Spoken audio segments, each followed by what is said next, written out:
Assalamualaikum warahmatullahi wabarakatuh. Perkenalkan, kami dari kelompok 2 ingin mempresentasikan tentang distribusi frekuensi. Yang pertama adalah pengertian distribusi frekuensi. Distribusi frekuensi menurut Hasan tahun 2001 adalah susunan data menurut kelas interval tertentu atau menurut kategori dalam sebuah daftar. Selanjutnya, kata distribusi berasal dari kata distribution dalam bahasa Inggris, yang berarti penyaluran, pembagian, atau pencerahan. Jadi, secara mendasar, distribusi frekuensi dapat diartikan sebagai penyaluran frekuensi, pembagian frekuensi, dan pencerahan frekuensi. Sedangkan frekuensi sendiri berasal dari bahasa Inggris yaitu frekuensi, yang berarti kerapan, keseringan, atau jarang kerapnya. Dalam statistika, frekuensi berarti seberapa kali suatu variabel yang dilambangkan dengan angka atau bilangan yang berulang kali dalam deretan atau angka tersebut. Jadi distribusi frekuensi adalah merupakan penggambaran angka atau bilangan atau penyajian data angka yang disebut dapat disajikan dalam bentuk tabel, grafik, atau gambar. Daftar yang memuat data berkelompok ini disebut juga distribusi frekuensi atau tabel Distribusi frekuensi data mentah. Hasil pengukuran yang kita peroleh tersebut dengan data mentah. Besarnya hasil pengukuran yang kita peroleh biasanya bervariasi. Apabila kita perhatikan data mentah tersebut sangatlah sulit bagi kita untuk menarik kesimpulan yang berarti. Untuk memperoleh gambaran yang baik mengenai data tersebut, data mentah tersebut perlu diolah terlebih dahulu. Kita dihadapkan pada sekumpulan data yang banyak, seringkali membantu untuk mengatur dan merangkum data tersebut dengan membuat tabel yang berisi daftar nilai data yang mungkin berbeda baik secara individu atau berdasarkan pengelompokan, bersama dengan frekuensi yang sesuai yang mewakili berapa kali nilai-nilainya tersebut. Daftar sebaran nilai data tersebut dinamakan dengan daftar frekuensi atau sebaran frekuensi. Demikian, distribusi frekuensi adalah daftar nilai data atau bisa nilai individual atau nilai data yang sudah dikelompokkan ke dalam selang interval tertentu yang disertai dengan nilai frekuensi yang sesuai. Pengelompokan data ke dalam beberapa kelas dimaksudkan agar ciri-ciri penting data tersebut dapat segera terlihat. Daftar frekuensi ini akan memberikan gambaran yang khas tentang bagaimana keragaman data. Sifat keragaman data sangat penting untuk diketahui karena dalam pengujian statistik selanjutnya kita harus selalu memperhatikan sifat dari keragaman data. Tanpa memperhatikan sifat keragaman data, penarikan suatu kesimpulan pada umumnya tidaklah sah. Assalamualaikum warahmatullahi wabarakatuh. Di sini saya akan menjelaskan tentang distribusi frekuensi array. Distribusi frekuensi array adalah penyusunan bahan atas dasar nilai variabel dan frekuensi tiap nilai variabel. Sebelum memperbincangkan soal distribusi frekuensi, maka perlu dipahami perihal variabel dan nilai variabel dan data dan jenisnya. Variabel adalah konsep yang memiliki variasi nilai. Secara garis besar, nilai variabel ada dua, yaitu terpisah atau diskrit dan bersambungan atau kontinu. Yang pertama, nilai variabel diskrit berupa satuan dan berupa hitungan. Nilai variabel kontinu adalah pecahan dan berupa hasil pengukuran. Jenis data. Data adalah sesuatu yang diketahui atau dianggap. Data dapat memberikan gambaran tentang sesuai keadaan. Umumnya data dikaitkan dengan tempat dan waktu. Syarat data yang baik adalah objektif, memiliki representatif, dapat diandalkan atau reliable, dengan kesalahan baku kecil, up to date, dan relevan. Jenis data menurut sifatnya ada kualitatif dan kuantitatif. Menurut sumbernya, ada internal dan eksternal. Menurut cara memperolehnya ada primer dan sekunder. Menurut cara pengumpulannya ada cross section atau at point of time dan berkala time series. Menurut banyaknya atau jumlah yang diambil, ada sensus dan sampling atau survei. Menurut skalanya ada nominal, ordinal, interval, dan rasio. Jenis tabel distribusi frekuensi. Yang pertama, distribusi frekuensi tunggal tidak menggunakan penggolongan. Yang kedua, distribusi frekuensi bergolong ada intervalisasi atau penggolongan.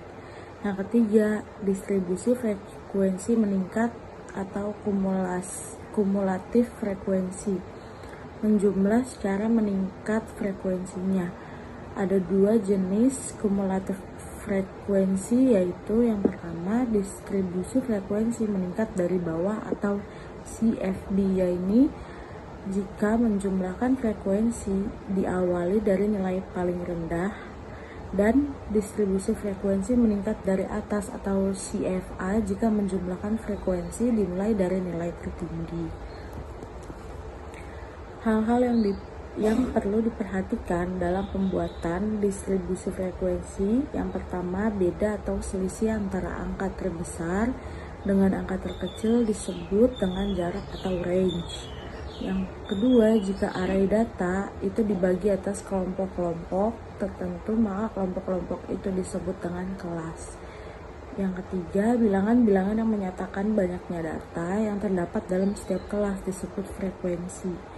Yang keempat, jarak antar kelas yang satu dengan kelas yang lain disebut interval kelas.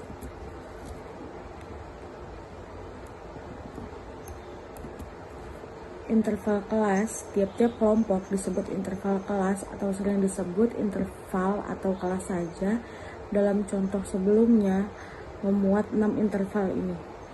65 sampai 67 sama dengan interval kelas pertama. 68 sampai 70 sama dengan interval kelas kedua. 71 sampai 73 interval kelas ketiga. 74 sampai 76 interval kelas keempat. 77 sampai 79 sama dengan interval kelas kelima. 80 sampai 82 sama dengan interval kelas keenam. Batas kelas berdasarkan tabel distribusi frekuensi di atas. Angka 65, 68, 71, 74, 77, dan 80 merupakan batas bawah dari tiap-tiap kelas, sedangkan angka 67, 70, 73, 76, 79, dan 82 merupakan batas atas dari tiap-tiap kelas. Tepi kelas atau batas nyata kelas. Untuk mencari tepi kelas dapat dipakai rumus berikut ini. Tepi bawah sama dengan batas bawah dikurang 0,5. Tepi atas sama dengan batas atas ditambah 0,5 dari tabel di atas. Maka tepi bawah kelas pertama 64,5 dan tepi atasnya 67,5. Tepi bawah kelas kedua 67,5 dan tepi atasnya 70,5 dan seterusnya. Lebar kelas. Untuk mencari lebar kelas dapat dipakai rumus lebar kelas sama dengan tepi atas sampai tepi bawah. Jadi lebar kelas dari tabel di atas adalah 67,5 dikurang 64,5 sama dengan 3. Titik tengah. Untuk mencari titik tengah dapat dipakai rumus titik tengah sama dengan 1/2 dalam kurung batas atas plus batas bawah. Dari tabel di atas, titik tengah kelas pertama sama dengan 1/2 dalam kurung 67 ditambah 65 sama dengan 66. Titik tengah kedua sama dengan 1/2 dalam kurung 70 ditambah 68 sama dengan 69 dan seterusnya. Distribusi frekuensi kumulatif. Daftar distribusi kumulatif ada dua macam, yaitu sebagai berikut. Yang A, daftar distribusi kumulatif kurang dari dalam kurung menggunakan tepi atas. Yang B, daftar distribusi kumulatif lebih dari menggunakan tepi bawah.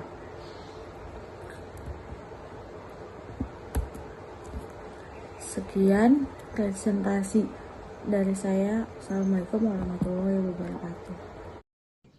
Jenis-jenis distribusi frekuensi.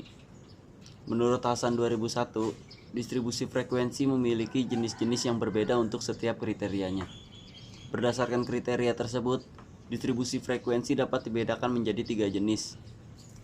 Yang pertama ada distribusi frekuensi biasa, yaitu distribusi frekuensi yang berisikan jumlah frekuensi dari setiap kelompok data.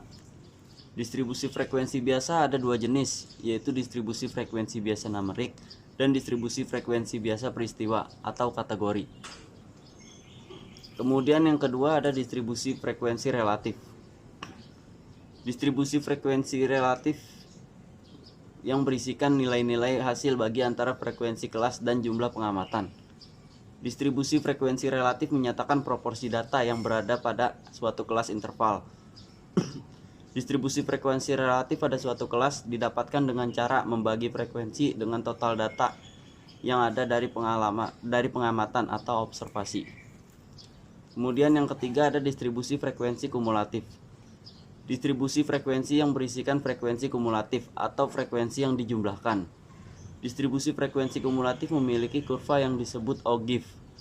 Ada 2 macam distribusi frekuensi kumulatif, yaitu distribusi frekuensi kumulatif kurang dari dan distribusi frekuensi kumulatif lebih dari.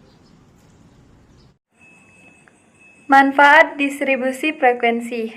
Pertama, untuk mengorganisasikan data menjadi lebih bermakna dan mudah dipahami. Yang kedua, agar memudahkan pembaca dalam membandingkan aset data. Ketiga, memudahkan dalam perhitungan ukuran rata-rata dan penyebaran data.